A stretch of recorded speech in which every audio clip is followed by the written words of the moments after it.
आप देख रहे हैं एबीएन महाराष्ट्र और मैं हूं आपके साथ मुनीर आरिफ खान। नाजरीन, 2024 के आम चुनाव को लेकर माहौल दिन ब दिन गर्म होता जा रहा है। हर कोई यानी चाहे सियासी पार्टी हो, सियासी नेता हो या फिर उम्मीदवार या फिर किसी भी समाज के वोटर्स, इनमें एक तरह की जुस्तजू और उम्मीद के साथ साथ ये लोग खुश भी है और इन्हें एक जोश नज़र आ रहा है, क्योंकि वो ये चाहते हैं और ये उम्मीद करते हैं कि हो सकता है कि अब की बार इनके समाज की, इनकी बिरादरी की और ख़ुद इनके अहम बुनियादी मसाइल पर आवाज़ ज़रूर उठेगी।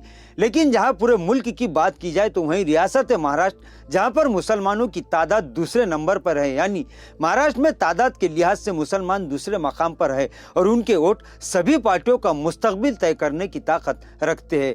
जबकि महाराष्ट्र में दलित समाज की तादाद मुसलमानों से कम है। लेकिन शायद आपने कभी ये गौर नहीं किया होगा, लेकिन इस मर्तबा इस जानिब तवज्जो ज़रूर दीजिए कि एक तरफ महाविकास आघाड़ी यानी कांग्रेस, एनसीपी शरद पवार और शिवसेना उद्धव ठाकरे, तीनों ही पार्टियों का जो गठबंधन हुआ है वो मुसलमानों से ज़्यादा दलित आवाम को अपने करीब करने के लिए इन्हें बार बार ये कह रही थी कि इन्हें इतनी सीटों पर समझौता कर लेना चाहिए। यानी इन्हें इस बात की फिक्र है कि कहीं दलित वोट खिसक न जाए। हर तरफ, हर सोशल मीडिया ट्रैक पर तमामी एंकर गुज़िश्ता कई दिनों से प्रकाश अम्बेडकर की पार्टी वंचित बहुजन अघाड़ी के ताल्लुक से बातें और बहस करते दिखाई दिए। लेकिन किसी को भी शायद इतनी फुर्सत नहीं है कि वो महाराष्ट्र के करोड़ों मुसलमानों के सियासी मकाम, सियासी हैसियत और उनकी सियासी ताकत को लेकर भी दो लफ्ज बोल सके। नाज़रीन, ये वही शरद पवार है कि खुद इनका, इनकी पार्टी का और इनके गठबंधन की हुकूमत बनने में सबसे बड़ा किरदार अगर कोई अदा कर सकता है तो वो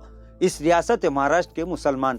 लेकिन खासकर 2024 के आम चुनाव में ऐसा लग रहा है कि महाविकास आघाड़ी मुसलमानों को पूरी तरह से सियासी तौर पर मुर्दा करने का मंसूबा बना चुकी है। यही वजह है कि अब तक चाहे कांग्रेस हो, चाहे शरद पवार की एनसीपी, वही शरद पवार जिन्होंने और जिनकी पार्टी ने लगातार कई दहाइयों तक मुसलमानों ही के वोटों पर इख्तिदार हासिल किया है और अब भी इनका जो सियासी पावर है, इसमें सबसे बड़ा अगर किसी का किरदार है तो वो मुसलमानों का सियासी किरदार है। लेकिन एक भी मुस्लिम उम्मीदवार इन लोगों ने अभी तक किसी भी जगह से फाइनल क्यों नहीं किया, ये सवाल महाराष्ट्र के मुसलमानों के दिलों में उभर चुका है। नाजरीन, कांग्रेस हो, एनसीपी हो या फिर उद्धव ठाकरे की शिवसेना, इनकी जानिब से एक एक दो लिस्ट जारी हो चुकी है, जिनमें एक भी मुस्लिम उम्मीदवार का नाम शामिल न होने से महाराष्ट्र के करोड़ों मुसलमानों को एक सियासी शौक जरूर लगा है।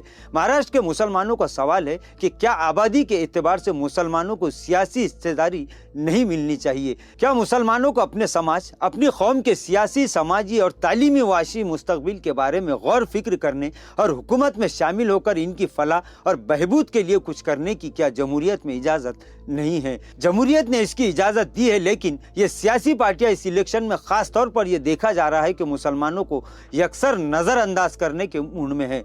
हालांकि ये सभी पार्टियां अच्छी तरह से जानती है कि मुसलमानों के बगैर इनका सियासी सफर इतना आसान नहीं है। लेकिन दूसरी तरफ मुसलमानों को सियासी तौर पर बराबर देखने के लिए शायद ये लोग तैयार नहीं हैं। खैर, महाराष्ट्र के मुसलमानों को अपने जहन में एक बात जरूर बिठा लेनी चाहिए। वैसे तो इस मुल्क में मुसलमानों ने कई इलेक्शन देख लिए, दिखा दिए और तमामी पार्टियों को इख्तिदार तक पहुंचा भी दिया। इन्हें गली से लेकर दिल्ली तक पहुंचाने में मुसलमानों की सियासत ने अहम रोल अदा किया है। लेकिन इस मर्तबा इलेक्शन यानी 2024 का इलेक्शन सिर्फ मुसलमानों के लिए ही नहीं बल्कि इस मुल्क के लिए भी एक टर्निंग पॉइंट की हैसियत रखता है। इस इलेक्शन में मुसलमानों को अपना सियासी पावर, सियासी दबदबा, सियासी ताकत, सियासी हैसियत और सियासी होशियारी व बेदारी का सबूत देकर ये साबित करना होगा कि अगर मुसलमानों के साथ सियासी नाइंसाफ़ी की गई, अगर मुसलमानों को हल्के में लिया गया, अगर मुसलमानों को सियासी, समाजी और माशी तौर पर कमज़ोर करने की अंदरूनी साजिशें रची गई, तो फिर मुसलमान वो मुसलमान नहीं है जो इन तमाम चीज़ों से डर कर और घबरा कर कदम उठाएगा। बल्कि मुसलमानों को, चाहे मुल्क का मुसलमान हो या फिर महाराष्ट्र का मुसलमान, ये बात अच्छी तरह से पता है कि जो होना है वो होकर ही रहेगा। लेकिन मुसलमान अपनी बका और इस मुल्क की तरक्की के लिए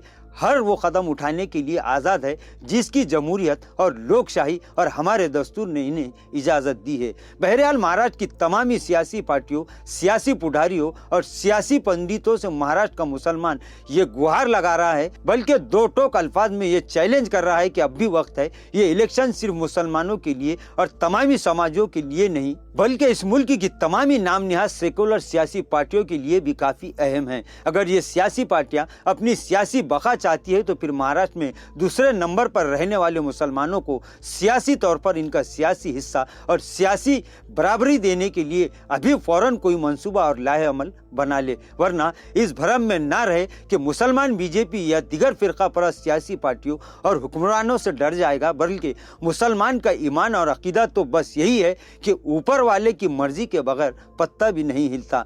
रही बात सियासी पार्टियों और नेताओं की, तो मुसलमान इस मुल्क में सर उठाकर जीता आया है, सर उठाकर अब भी जी रहा है और इंशाअल्लाह क़यामत तक मुल्क का और रियासत महाराष्ट्र का मुसलमान इसी तरह से सर उठाकर जीता रहेगा। नाज़रीन, आज के लिए बस इतना ही। कल फिर मुलाकात होगी कुछ नई खबरों के साथ। तब तक के लिए मैं मुनीर आरिफ खान आपसे इजाज़त चाहता हूँ। अल्लाह हाफिज़।